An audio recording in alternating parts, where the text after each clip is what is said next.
नमस्कार। ମୁଁ लीଳାमयी दास केन्द्रापड़ा।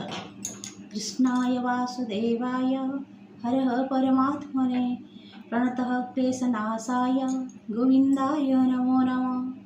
ओम नमो भगवते वासुदेवाय। आज आम जलक्रीड़ा एकादशी विषय किछि जानिबा। सेमिति तो प्रभुंकर लीला विषय जानिबा आम पक्षे असंभव। जानिबा तो बहुत कथा, से लीला विषय आम शुणिनु मध्य।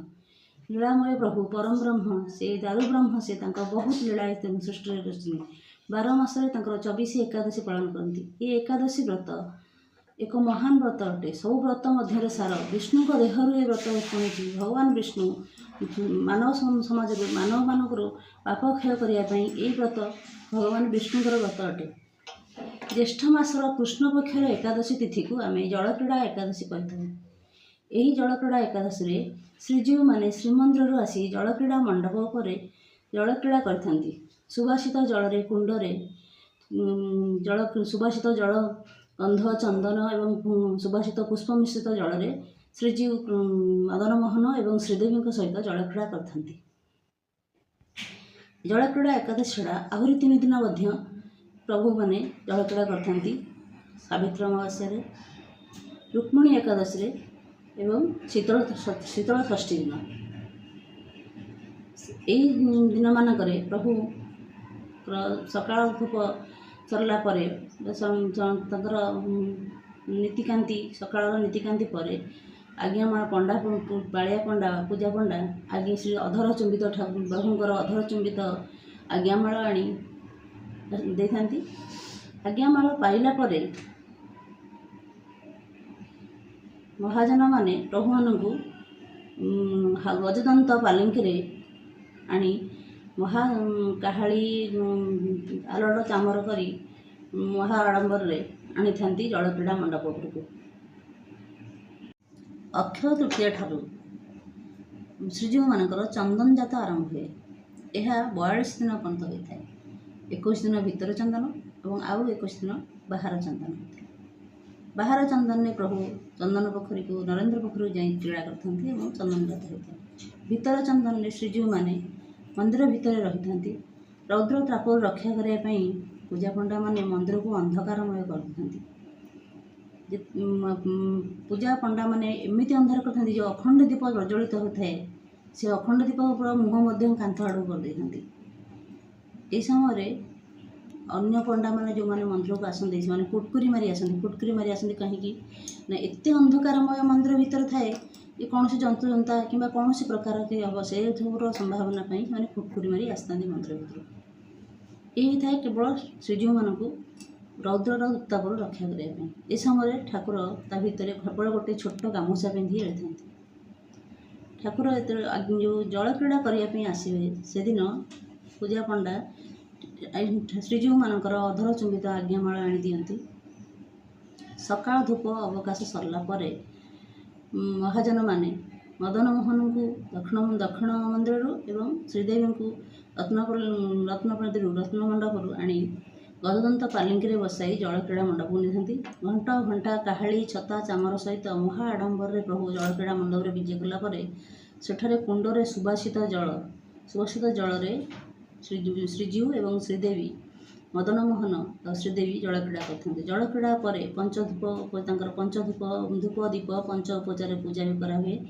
जलक्रीड़ा कर सारा पंचामृत स्नान कर पंच उपचार पूजा कर बेश कराई पुणी देवल भितर को जाती। मदन मोहन दक्षिण दुआस को आउ श्रीदेवी रत्न सिंहासन को विजय करती। यही तो थिला श्रीजीवकर जलक्रीड़ा नीति श्रीमंदिर। आम एकादशी कथा। एकादशी को यही जो आमर जलक्रीड़ा एकादशी को अपरा एकादशी कह जाए। अपरा एकादशी एपरी एक व्रत जो व्रत सब प्रकार पापर मनुष्य मुक्ति पाई थाए।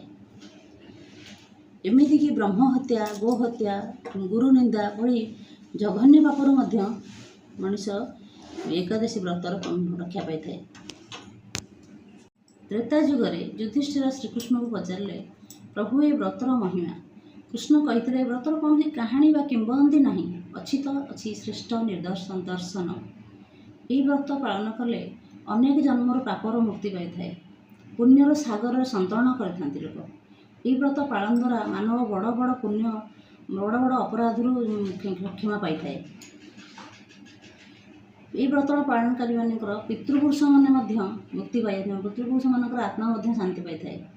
ବର୍ଷକରେ ଥରେ ଏ ବ୍ରତ ପଡ଼ିଥାଏ, କିନ୍ତୁ କାର୍ତ୍ତିକ ମାସ ମାଘ ମାସ ଭଳି ମାସକର ଆମେ ଯେଉଁ ବ୍ରତ କରିଥାଉ, ଯେଉଁ ବ୍ରତର ପୁଣ୍ୟ ମିଳିଥାଏ, ଏଇ ଗୋଟିଏ ଦିନର ବ୍ରତରେ ଆମକୁ ସେଇ ମାସକର ପୁଣ୍ୟଫଳ ମିଳିଯାଇଥାଏ। ଏହି ଦିନ ଭଗବାନ ବିଷ୍ଣୁଙ୍କର ବାମନ ରୂପର ପୂଜା କରାଯାଏ। ବିଷ୍ଣୁଙ୍କ ପଦାଘାତରୁ ଗଙ୍ଗାଙ୍କର ସୃଷ୍ଟି। ମା ଗଙ୍ଗା ପତିତପାବନୀ ନାମରେ ପୃଥିବୀରେ ଆସି ଅବତରଣ କଲେ। ସେହି ପତିତପାବନୀ ଗଙ୍ଗାଙ୍କର ଜଳରେ ଭଗବାନଙ୍କର ବାମନ ରୂପୀ ବିଷ୍ଣୁଙ୍କର ଆରାଧନା କଲେ ବା ବିଷ୍ଣୁଙ୍କୁ ଆମେ ସ୍ନାନ କରାଇ ବାସଚନ୍ଦନ କର୍ପୂର ମିଶ୍ରିତ ଗଙ୍ଗା ଜଳରେ ସ୍ନାନ କରାଇ ଏକାଦଶୀ ବ୍ରତ ଦିନ ଆମେ ପୂଜା ଅର୍ଚ୍ଚନା କରିଥାଉ। ଏହି ଦିନ ଶ୍ଵେତ ପୁଷ୍ପ ଦ୍ୱାରା ବିଷ୍ଣୁଙ୍କର ଆରାଧନା କରାଯାଏ। ଏହି ଏକାଦଶୀ ବ୍ରତ ବିଷ୍ଣୁଙ୍କ ନାଭିରୁ ଜାତ, ସେଥିପାଇଁ ଏହା ବ୍ରତ ମଧ୍ୟରେ ଶ୍ରେଷ୍ଠ ବ୍ରତ।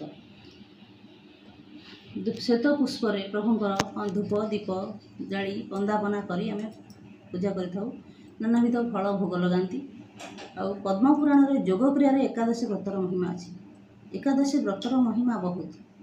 ଏକାଦଶୀ ଦିନ ଆମେ ବ୍ରତ ପାଳନ କରି ଉଜାଗର ରହି ଦ୍ୱାଦଶୀ ତିଥିରେ ବ୍ରତ ପାଳନ କରିଥାଉ। ଏ ବ୍ରତ ଆମେ ଦୁଇ ପ୍ରକାର କରିଥାଉ। ଗୋଟିଏ ଆମେ ନିର୍ଜଳା ବ୍ରତ କରିଥାଉ। ନିର୍ଜଳା ବ୍ରତରେ ସମ୍ପୂର୍ଣ୍ଣ ରୂପେ ଆମେ କୌଣସି ପ୍ରକାର ଖାଦ୍ୟ ପାନୀୟ ଗ୍ରହଣ କରିନଥାଉ।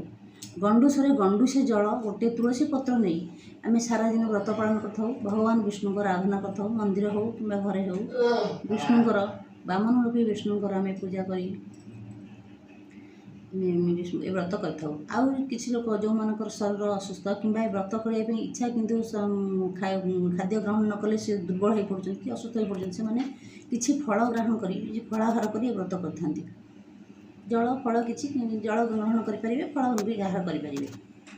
ଏହି ବ୍ରତରେ ଆମେ ତ୍ରିବିକ୍ରମଙ୍କର ପୂଜା କରିଥାଉ। ମନ୍ଦିରରେ ହେଉ କିମ୍ବା ଘରେ ହେଉ ଲକ୍ଷ୍ମୀନାରାୟଣଙ୍କର ପୂଜା କରାଯାଏ। ପୁଷ୍ପାଞ୍ଜଳି ଅର୍ପଣ କରି ଆମେ ପ୍ରଭୁଙ୍କ ପାଦରେ ନିଜ ଦୋଷ କ୍ଷମା ମାଗି ପ୍ରଭୁ ଏହି ଦୀପ ଜଳାଇ ସାରା ରାତି ଉଜାଗର ରହି ଆମେ ବ୍ରତକୁ ପାଳନ କଲେ ବ୍ରତର ପୁଣ୍ୟ ଫଳ ମିଳିଥାଏ। ଏହି ବ୍ରତ ସମୟରେ ଆମେ ଶ୍ରୀ ଭଗବାନ ବିଷ୍ଣୁଙ୍କର ପାଦରେ ଆମର ମନୋନିବେଶ କରି ଭକ୍ତିପୂତ ଅର୍ଘ୍ୟ ପ୍ରଦାନ କରିପାରିଥାଉ। ଏହି ବ୍ରତଧାରୀମାନେ ତାମସିକ ଭୋଜନ କରିବା ନିଷେଧ। ଖଟ ପଲଙ୍କରେ ଶୋଇବେନି। ନିଜର ପରନିନ୍ଦା ପରଚର୍ଚ୍ଚା ଆଦି ଖରାପ କାମ କରିବାରୁ ନିବୃତ୍ତ ରହିବେ। ସଂଯମ ଏବଂ ଶୃଙ୍ଖଳା ରକ୍ଷା କରିବେ। ପ୍ରଭୁଙ୍କର ପଦାରବିନ୍ଦରେ ନିଜର ଧ୍ୟାନ ଦେଇ ବ୍ରତଟିକୁ ପାଳନ କରିବେ। ଦ୍ୱାଦଶୀ ତିଥିରେ ପ୍ରଭାତରୁ ସ୍ନାନ ସାରି ସୂର୍ଯ୍ୟଙ୍କୁ ଅର୍ଘ୍ୟ ପ୍ରଦାନ କଲା ପରେ ଏ ବ୍ରତ ଉଦ୍ଯାପନ କରାଯାଏ। ଏହି ଏକାଦଶୀ ବ୍ରତର ମହିମା ଅନେକ। କୃଷ୍ଣାୟ ବାସୁଦେବାୟ ହରହେ ପରମାତ୍ମନେ ପ୍ରଣତଃ ପ୍ରାକ୍ଳେଶନାଶାୟ ଗୋବିନ୍ଦାୟ ନମୋ ନମଃ। ଓಂ ନମୋ ଭଗବତେ ବାସୁଦେବାୟ। ନମସ୍କାର।